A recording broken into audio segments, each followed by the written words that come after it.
은혜를 사모하며 기도로 준비해 주셨으면 좋겠습니다. 우리가 한 20여 명 지금 함께 예배를 하고 있거든요. 자, 1년에 몇 독을 우리가 계획을 하고 성경 읽기를 했으면 좋겠습니까? 한번 제가 여쭤볼게요. 1년에 몇 독을 하면 좋을 것 같으십니까? 그럼 20독? 한 사람씩 20독? 네? 몇 독 할까요? 20독 할까요? 50독 할까요? 네, 우리 어쨌든 열심히 말씀 읽는 올 한 해가 되기를 예수님의 이름으로 축복합니다. 네, 그리고 우리 이태식 선교사님께서 기도 편지를 보내주셨습니다. 실내에도 하나가 부착되어 있고 밖에도 하나가 부착이 되어 있습니다. 그래서 읽어보시고 또 함께 기도로 동참해 주셨으면 좋겠습니다. 그리고 건빵전도 잠깐 말씀드리도록 하겠습니다. 올해부터는 매주 금요일 오전 11시에 건빵 전도를 나갑니다. 그래서 온 교회가 또 온 성도가 함께 참여한다 이렇게 생각을 하시고 어제 제가 여전도 회장님과도 통화를 잠깐 했는데 우리 여전도의 회원들 그리고 권사님들 또 장로님 하여간 시간 되시는 분들은 매주 다 나오시면 좋겠죠. 그러나 그렇게 하는 것은 현실적으로 힘들기 때문에 나오셔서 함께 하실 수 있는 분들은 함께 나올 수 있도록 서로 연락도 하시고 격려도 하셔서 우리가 전도하는 일에 다 같이 힘을 낼 수 있기를 예수님의 이름으로 부탁을 드립니다. 아멘. 네. 감사합니다. 교회 소식을 마치도록 하겠습니다. 우리가 이제 3월부터 성경 읽기를 하겠다라고 제가 말씀을 드렸는데 이 성경을 읽는 것도 그렇고 또 말씀을 듣는 것도 그렇고 또 저와 같이 말씀을 준비하는 사람도 그렇고 성경에서 정말 무엇을 말하고 싶은가? 정말 성경이 우리에게 던져주고자 하는 그 교훈이 무엇인가? 또 우리가 읽고 있는 이 텍스트, 성경 자체가 우리에게 정말로 가르쳐주고 싶은 것이 무엇인가? 이런 것들을 중심으로 해서 말씀을 읽고 말씀을 듣고 말씀을 준비해야 됩니다. 그래서 오늘 요한복음 13장의 말씀을 제가 준비하면서 과연 우리가 의례히 들어왔던 이 요한복음 13장 세족식의 설교는 예수님께서 모범을 보이시고 섬김의 어떤 스탠다드를 제공해 주신 그런 목적으로 세조식을 행하셨을까라고 하는 의구심 아닌 의구심을 가지고 제가 말씀을 읽기 시작했습니다.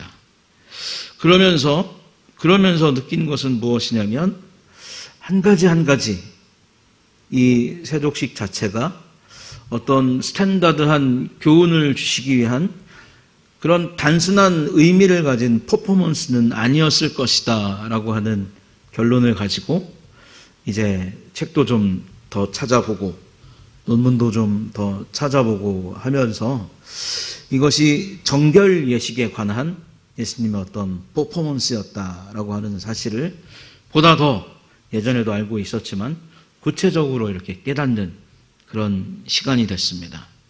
그래서 오늘은 정말 예수님께서 이 세족식이라고 하는 퍼포먼스를 통해서 의식을 통해서 그때의 제자들에게 또 저와 여러분들에게 어떤 그 말씀을 하고 싶으셨는지 또 어떤 교훈을 던져주고 싶으셨는지 이 시간을 통해서 함께 알아보도록 하겠습니다. 오늘 말씀의 배경을 보면 6월절이 이제 막 시작이 되는 그 즈음에 일어난 사건입니다. 그러면서 1절부터 쭉 이야기하고 있는 것은 무엇이었냐면 이제 예수님께서 아버지께로 갈 때가 되었다. 돌아가실 때가 되었다. 곧 십자가의 사건이 임박한 그런 시간이 도래하고 있다라고 하는 것을 요한이 의도적으로 설명을 하죠. 그리고 그 설명 후에 어떤 말씀을 주셨냐면 1절 끝에 자기 사람들을 사랑하시되 끝까지 사랑하시니라 라고 하는 그런 말씀을 넣어놓고 있습니다. 우리는 예수님께서 말씀하시는, 그리고 요한이 지금 이렇게 서술하고 있는 예수님의 자기 사람들이 된 줄로 믿습니다. 아멘이십니까? 그래서 예수님께서 우리를 사랑하시되 끝까지 사랑하시는 줄로 믿습니다. 그 끝까지 사랑하시는 예수 그리스도의 사랑이 늘 저와 여러분들에게, 그리고 우리 교회 위에 풍성히 넘쳐나기를 예수님의 이름으로 축복합니다. 6월절, 그러면 특별히 출애굽기 12장에서 이야기하고 있는 그 6월절은 상당히 긴박함을 가지고 또 긴장감이 넘치는 그런 장면을 우리에게 이야기하고 있죠. 출애굽기 12장 23절과 30절의 말씀을 보면 애굽의 모든 집에는 죽음 때문에 부르짖는 비극이 있었습니다. 모든 애굽의 집에는, 왕으로부터 해서 하찮은 모든 사람들의 집에는 장자의 죽음과 처음 난 것의 죽음 때문에 부르짖는 비극이 있었다는 것이죠. 그러나 하나님의 말씀을 따라서 행했던 이스라엘은 죽음을 면하게 되는 극적인 은혜가 있었던 것을 우리가 출애굽기 12장의 말씀을 읽으면 알 수가 있습니다. 오늘 요한은 6월절 전에라고 이렇게 이야기하고 있죠. 그러니까 구약의 6월절은 무엇입니까?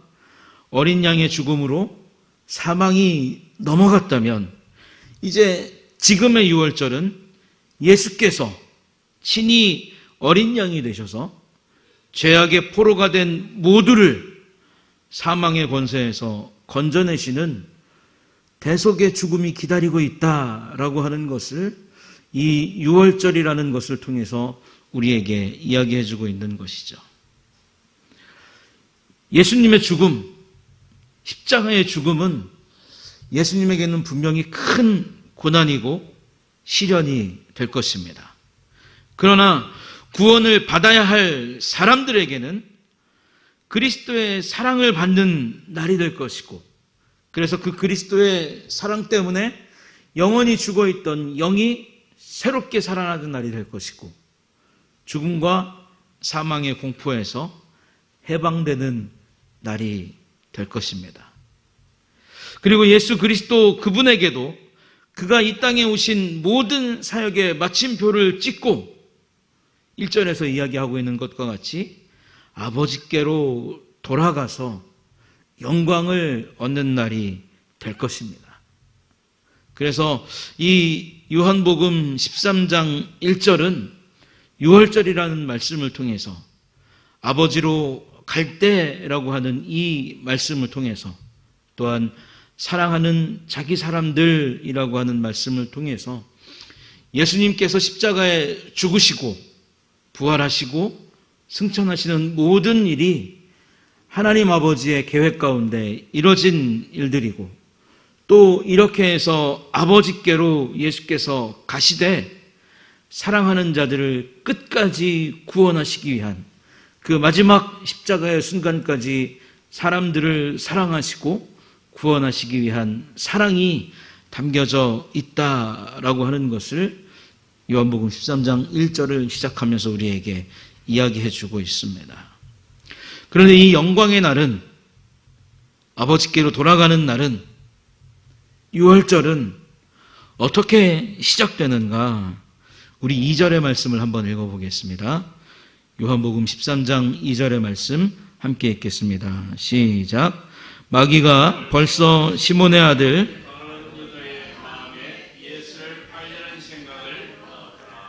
아멘. 이 영광의 날은 참 비참합니다. 사랑했던 제자들의 배신을 통해서 영광의 날이 시작된다는 것이죠.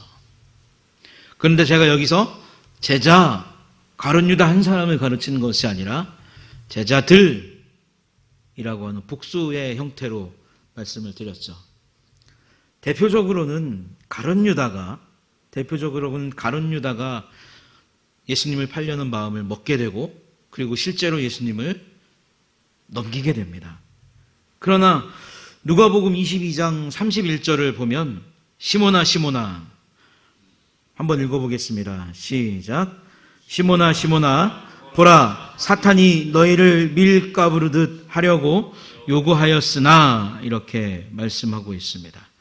이것은 무엇이냐면 가룟 유다 외에 모든 제자가 다 예수님을 배반할 것을 암시하고 있는 겁니다.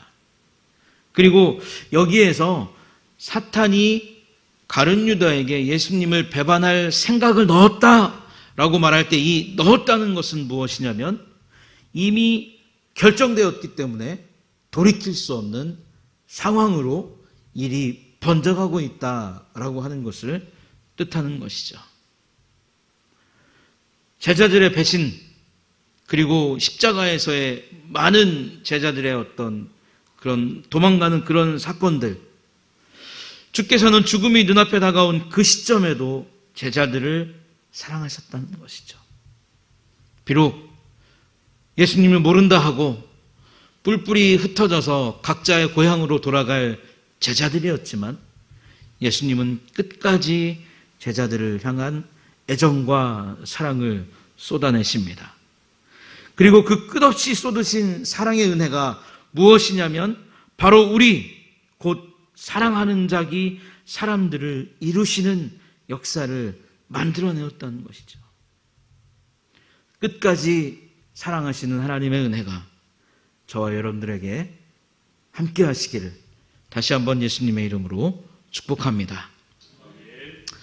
자, 그래서 이 긴박한 때에, 정말 이 긴박한 때에 세족식이 이루어졌다는 것이죠. 촌각을 다투는 이런 때에, 드라마로 치면 이제 최고조의 절정에 이른 그 시점에 예수님께서 무엇을 하셨냐면 세족식을 하셨다는 겁니다. 자, 제가 세족식에 대한 의미를 PPT로 만들어 놨는가요? 한번 살펴보시겠습니까? 네, 이건 좀 이따가, 일단 저를 비춰주십시오. 없는 것 같은데. 세족식에는 신학적으로 여러 가지 의미들을 부여할 수 있습니다. 제가 앞에서 말씀드렸던 것처럼 어떤 겸손의 퍼포먼스에 대한 예를 들 수도 있고, 또 성만찬을 상징하기도 하고, 세례를 상징하기도 하고, 죄와 용서와 정결에 대한 상징이 들어가 있기도 하고, 구원의 어떤 상징이 이 세족식이라고 하는 예수님의 그 퍼포먼스에 들어가 있습니다. 이것은 우리가 다 인정할 만하고 받아들일 만하고 또 연구해 볼 만한, 또 말씀으로 들을 만한 가치가 있는 것들인데, 참 가슴 아픈 것은 무엇이냐면 상당히 자유적이고 또 진부한 신학자들 사이에서는 이것이 예수님과 제자들의 어떤 동성애를 나타내는 그런 퍼포먼스가 되기도 했다라고 이야기를 합니다. 그러니까 어떤 쓸데없는 얘기가 되겠지만 자기들의 어떤 주장을 합리화시키기 위해서 굉장히 그 의미를 둘 수 없는 그런 것들을 가지고 와서 의미를 두려고 하는 그런 장면들까지도 우리가 여러 어떤 신학의 컬러를 통해서 만나볼 수 있다는 거죠. 그런데 유독 우리가 접해왔던 요한복음의 세족식은 겸손과 섬김과 사랑에만 포커스를 맞추고 있다는 겁니다. 그래서 제가 의구심을 가졌다라고 말씀을 드리는 거예요. 이렇게 긴박한데, 이렇게 정말 한시가 급한데 단순히 이 섬김의 의미만 부여하고 설명하시려고 이 세족식이라는 것을 거행하셨을까? 제가 이 의구심을 가지고 이제 4절에 있는 말씀부터 한 단어 한 단어를 따라가 보기 시작했습니다. 우리 4절의 말씀 성경책에서 한번 찾아서 읽겠습니다. 4절의 말씀 함께 읽겠습니다. 시작.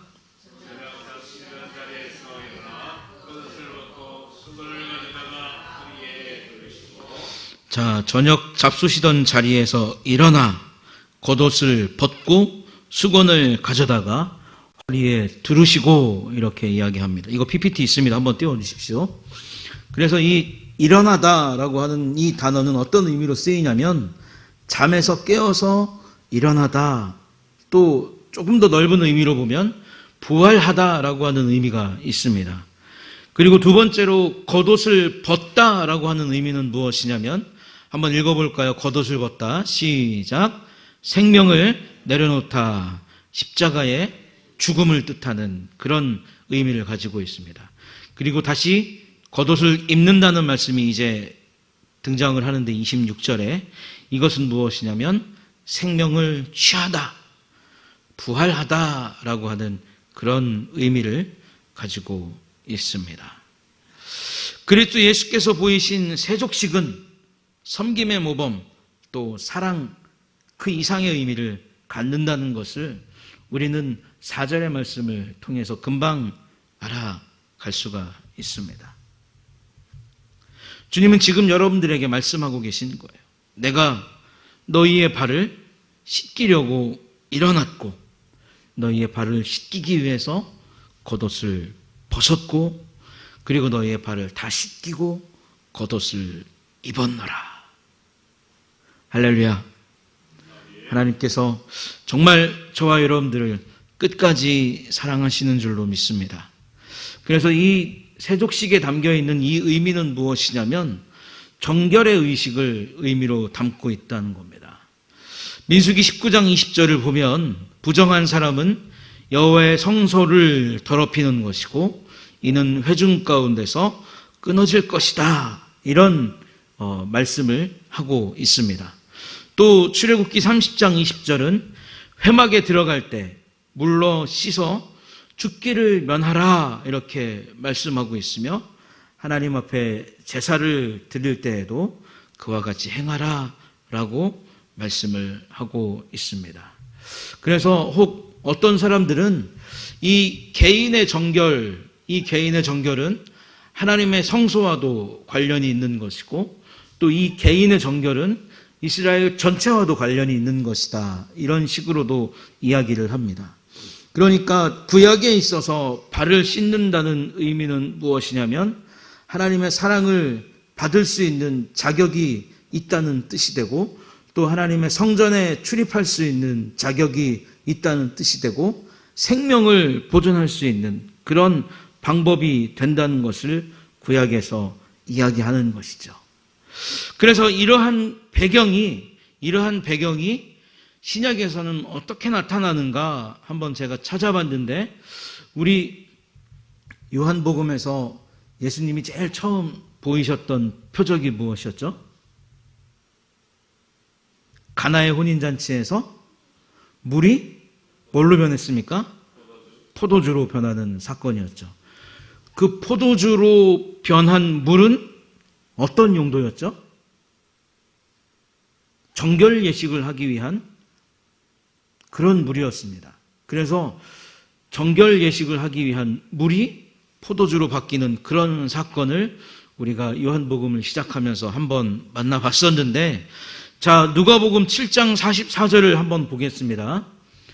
누가복음 7장 44절 앞에 나오는데요. 한번 읽어보겠습니다. 시작.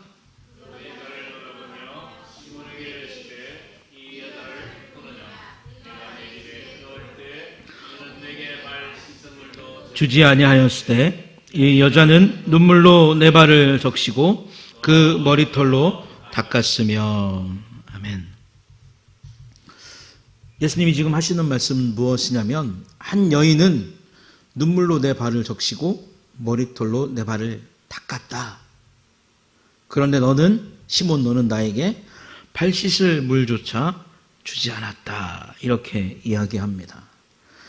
이 신약에서의 이 발 씻을 물을 제공하고 또 요한복음에서 우리가 보았던 것과 같이 물이 포도주로 바뀌는 그 정결 예식의 물은 어떤 의미를 뜻하냐면 초대한 손님에 대한 예의를 뜻하는 겁니다. 그리고 그 초대한 게스트가 나와 함께 먹고 마실 만큼 친근한 사람이다라고 하는 것을 뜻하는 것이고 또 발 씻을 물을 제공한다는 것은 내가 저 사람을 환대하고 사랑한다라고 라고 하는 뜻이고, 또 가장 큰 의미는 무엇이냐면 공동체가 된다라고 하는 그런 뜻입니다. 그러니까 여기에서 예수님에게 발 씻을 물을 제공하지 않았던 시몬의 행동은 제가 지금까지 말씀드렸던 그 모든 의미를 다 배척하는 뜻이 되는 거예요. 그러니까 나는 당신을 손님으로 인정하지도 않고, 손님으로 인정하지 않기 때문에 함께 먹고 마시지도 않고, 함께 먹고 마시지 않기 때문에 친근한 사이도 아니고, 친근한 사이도 아니기 때문에 공동체도 될 수 없다라고 하는 그 암묵적인 거부의 의사가 어디에 들어가 있냐면 이 발 씻을 물을 제공하지 않은 그 의미 가운데 들어가 있다는 겁니다. 그래서 제가 예전에 시편 23편을 설교하면서 원수의 목전에서 내게 상을 베풀어 주신다라고 하는 그 장면을 어떻게 설교했냐면, 나 하나님이 원수의 목전에서 상을 받고 있는 저 사람과 친하다라고 하는 뜻을 나타내는 것이다. 제가 그렇게 설명을 했어요. 그러니까 예수님께서, 하나님께서 원수의 목전에서 상을 베풀어주는 그 대상, 상을 받는 저와 여러분들은 어떤 관계냐면 하나님과 먹고 하나님과 마시고 하나님과 친밀한 교제를 나누고 주의 성전에 출입할 수 있는, 그리고 하나님의 한 가족 공동체가 될 수 있는 자격이 있는 사람이다. 하나님께서 이렇게 인정하고 계신다는 것이죠. 이것이 이 땅을 살아가면서 저와 여러분들이 누릴 수 있는 가장 큰 은혜의 극치가 되는 줄로 믿습니다. 아멘이십니까? 그래서 이 정결 의식은 성전에 입성하기 위한 절차가 된다는 거예요. 공동체가 되기 위한 절차가 된다는 겁니다. 그러면 누가 성전이 되어야 됩니까? 예수님께서 성전이 되어야 하십니다. 요한복음 1장 14절을 우리가 한참 전에 말씀을 들었는데, 그 요한복음 1장 14절을 살피면서 우리 가운데 거하심에 라고 하는 그런 말씀을 제가 한번 전해드렸습니다. 근데 여기서 거하다라고 하는 것은 무엇이냐면 텐트를 친다라고 하는 뜻입니다. 어떤 뜻이라고요? 텐트를 친다. 또 요한복음 2장 19절부터 21절을 보면 예수님은 자기 자신을 성전으로 말씀하고 있습니다. 곧 우리가 정결 예식으로 씻음을 받고 성전에 들어가는 것, 곧 그것은 예수 그리스도의 공동체와 가족이 된다는 것을 말한다는 것이죠. 자, 그래서 예수님은 이러한 것을 전달하기 위해서 제자들의 발을 씻겨 나갔습니다. 예수님의 한 공동체가 되고 앞으로 하나님의 나라에 입성하기 위해서는 예수님께서 발을 씻어 주셔야 되고, 또 예수님과 한 공동체가 되어서 친밀감을 나누고 먹고 마시는 그런 아름다운 공동체가 되기 위해서는 내가 너희의 발을 씻겨 주어야 한다. 이렇게 말씀하시고 발을 한 사람 한 사람 씻어 나가셨다는 거예요. 그런데 6절을 보면 어떤 일이 나타나냐면 예수님께서 발을 닦아주시는 것을 베드로가 거부한다는 겁니다. 6절의 말씀을 보면 시몬 베드로에게 이르시니 베드로가 이르되 주여 주께서 내 발을 씻으시니까, 이렇게 얘기할 때 7절에 보면 예수께서 대답하여 이르시되 내가 하는 것을 내가 지금 알지 못하나 이후에는 알리라. 8절에 보면 베드로가 이르되 내 발을 절대 씻지 못하시리이다. 예수께서 대답하시되 내가 너를 씻어주지 아니하면 내가 나와 상관이 없느니라. 이렇게 말씀을 하시죠. 자, 우리가 다시 한번 그 4절 말씀을 살펴보면 제가 어떤 말씀을 드렸었죠? 일어난다라고 하는 것은 죽음에서 일어나는 것이고 겉옷을 벗는다라고 하는 뜻은 목숨을 내어놓는다는 뜻이고, 겉옷을 다시 입는다라고 하는 것은 무엇이었습니까? 부활한다라고 하는 뜻이었습니다. 그러니까 예수님께서 베드로의 발을 씻겨주지 아니하시면 이 모든 은혜와 베드로가 상관이 있다는 겁니까? 상관이 없다는 겁니까? 상관이 없어진다는 거예요. 그런데 베드로가 왜 이것을 거부했냐면, 위대한 나의 스승께서, 베드로는 3년 동안 예수님을 쫓아다니면서 다 봤지 않습니까? 그 모든 이적과 기적과 표적을 일으키신 정말 하나님의 아들이신데, 베드로가 그렇게 고백했잖아요. 그 하나님의 아들이 유대인의 종들도 하지 않는 이 발 씻기는 일을 한다는 것을 차마 제자로서 받아들일 수 없는 겁니다. 그러니까 이때 당시에는 유대인의 종들도 사람의 발을 씻기는 일은 하지 않을 만큼 아주 하찮은 일이었어요. 그러니까 베드로의 마음에는 어떤 마음이 있냐면, 어떻게 감히 위대한 스승인 나의 주님께서 나의 발을 씻기시는가? 이런 감정을 가지고 예수님에게 내 발을 씻길 수 없습니다 라고 말했다는 겁니다. 예전에 이와 비슷한 감정을 느꼈던 어릴 때 노래가 하나 제가 생각이 났는데, 옛날에 친구들끼리 어떤 노래를 불렀냐면, 누구네 아빠는 똥퍼요, 똥차 타고 다니면서 똥퍼요, 막 이런 노래가 있었습니다. 그러면 애들이 이제 거기다가 용석이도 넣고 철수도 넣고 누구도 넣고 막 노래를 불러요. 그럼 애들이 뭐라 그러냐면 발끈해가지고, 우리 아버지 똥 안 푸는데 왜 똥 푼다 하느냐고. 우리 아버지는 똥차 안 타고 다닌다고, 뭐 타고 다닌다고 막 이러면서 막 화를 냈거든요. 그러니까 이 사건은 뭐냐면, 우리로 이야기하자면 예수님이 지금 똥 푸고 있는 거예요. 그런 감정을 베드로가 느끼고 있었다는 겁니다. 굉장히 부끄러운 일이고, 또 어떤 한편에서 보면 분노가 치미는 일이고 모멸감도 느낄 수 있는 그런 일이었죠. 그래서 이런 노래를 이제 친구들끼리 부르면서 놀릴 때 기분이 좋으면 아니야 이러고 그냥 지나갈 수도 있지만, 감정이 격해지면 어떻습니까? 이제 말보다 주먹이 먼저 나가는 거예요. 그러니까 이런 복잡한 심경을 베드로는 예수님이 한 사람 한 사람 제자들의 발을 씻기면서 자기에게 다가오는 그 장면을 보고 마음속에 느끼고 있었다는 겁니다. 그래서 예수님께서 어떻게 내 발을 씻기십니까? 절대 씻길 수 없습니다. 그런데 예수님은 베드로의 발을 씻기지 않으면 너와 내가 상관이 없다 말씀하시죠. 앞에서 말씀드렸던 그런 모든 것들도 너와 내가 상관이 없다라고 하는 1차적인 의미가 들어가고, 2차적인 의미는 무엇이냐면, 한번 따라하겠습니다. 몫을 가질 수 없다. 다시 한번, 몫을 가질 수 없다. 몫이라는 것이 무엇입니까? 우리가 하나님의 나라에 들어가게 되면 누릴 수 있는 영원한 천국에서의 즐거움과 아들로서 갖게 될 분깃과 가족으로서 누릴 수 있는 친밀함과 먹고 마심을 함께 할 수 없다라고 하는 그런 뜻이 된다는 것이죠. 그래서 어떤 목사님은 이 부분을 설명할 때 이 몫이라는 것을 분깃이라고 하는 말로 표현을 했습니다.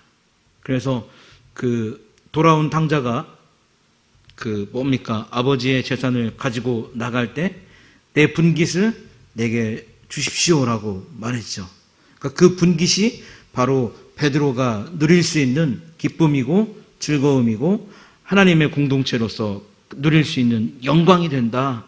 그러니까 내가 이 모든 이 발 씻기는 일을 너가 거부하게 되면 그 모든 것을 가질 수 없게 된다라고 예수님은 말씀하셨다는 것이죠. 그렇습니다. 예수님은 우리를 구원하시기 위해서 십자가를 지시고 고난을 겪으시고 죽으시고 부활하심으로 성전에 참여할 수 없는 누구를 정결하게 만들었냐면 저와 여러분들을 정결하게 만들었다는 겁니다. 그리고 누릴 수 없고 가질 수 없는 저와 여러분들에게 하나님의 사랑을 누리며 살아갈 수 있는 즐거움을 주셨다는 거예요. 그리고 이 땅에서 수고가 다 끝나면 영원한 하나님의 나라에서 우리가 가질 수 있는, 우리가 글쎄요, 이런 표현이 좀 어떨지 모르겠지만 얻어야 되는, 당당히 얻어야 되는 그런 분깃을 얻을 수 있는 그런 은혜를 하나님께서 우리에게 허락해 주셨다는 겁니다. 그래서 이 세족식이라고 하는 것은 앞에서도 말씀드렸지만 단순히 어떤 사랑과 섬김, 물론 그것을 포함하고 있지 않다고는 말씀을 드리지 않았습니다. 사랑과 섬김의 의미도 포함이 되어 있지만 그것보다 더 중요한 것은 무엇이냐면 이제 6월절의 어린 양이 되어서 십자가에서 죽으실 예수 그리스도, 그분과 함께 영원히 먹고 마실 수 있는, 또 하나님의 나라에서 분깃을 차지할 수 있는 기쁨이 우리에게 있다는 것을 예수님께서 보여주시기 위해서 이 세족식이라 하는 행사를 행하셨다라고 하는 것을 다시 한번 말씀을 드립니다. 그러면서 이 여러 목사님들의 설교를 제가 들었는데 그 삼일교회 목사님은 어떤 말씀을 하셨냐면, 모두가 정결한 사람으로 우리가 예배당에 앉아있다 이렇게 운을 뗐습니다. 그러면서 한 사람도 예수님의 사랑에서 제외된 자가 없고 한 영혼도 하나님의 은혜 가운데에서 배척된 자가 없는데, 예수님께서 우리를 위해서 십자가에 죽으시고 그 핏값으로 우리를 사셨는데 우리 공동체가 그렇게 귀한 한 영혼을 함부로 대해서 되겠는가?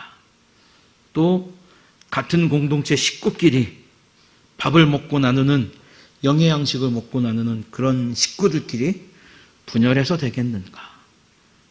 서로에게 상처를 주고 받아서 되겠는가?